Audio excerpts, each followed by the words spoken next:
All right, so let's look at some important discrete BMFs. So an important one is the binomial distribution. This maybe you have seen as well earlier times. So you have a trial. A typical trial is you flip a coin. You have two possible outcomes, heads or tails. And if you do that a number of times, you have what's called a Bernoulli trial. And if the trials are independent, so your flip, the way you flip is different, they're not related.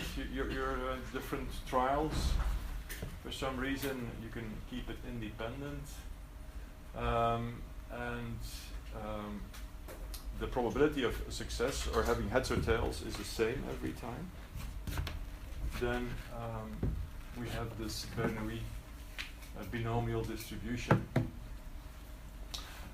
So this binomial distribution, the probability you can write as such. So this is the binomial coefficient nx times p, p being the probability of having success on each trial to the power x. X, let's say what x, we have n repeated trials. And so x, where does it say what x is? So x is a number of successful trials. So the probability of having x successful trials is given here. So that's the binomial coefficient times p to the power x, 1 minus p, n minus x. Okay, so the binomial coefficient is not given here, but you know what it is, do you? Have you seen this before?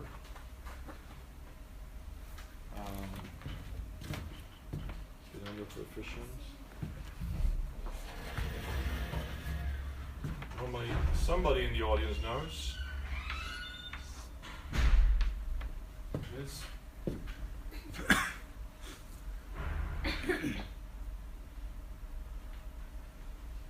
Something like this. X factorial. Factorial. Okay. That's the binomial coefficient.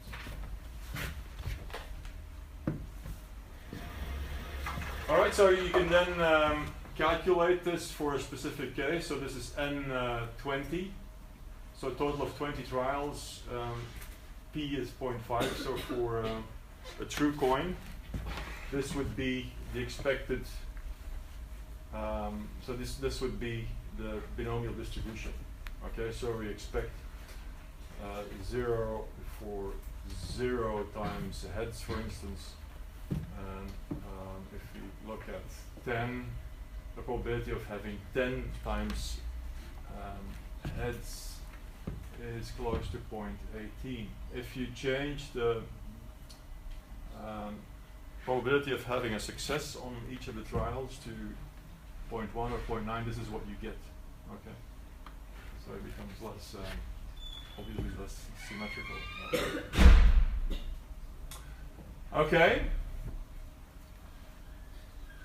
So if we have such a binomial random variable, our expected value, so the mean is n times p, and this is then the variance.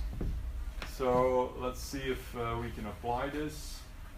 If we have a number of transmitted bits received in error, n equals 4 and p is 0.1, so then our expected value of a number of received errors would be 0.4, and the variance of the number of defective bits is then 4 times p times 1 minus p, so 4 times 0.1 times 0.9 is 0.36.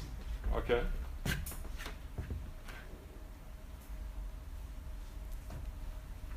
Of course, you can see that the mean doesn't have to be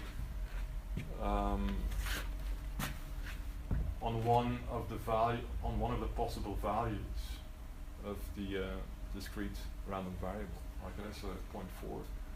We have 0, 1, 2, 3, or 4 as possibilities, and so we get something which is in between 0 and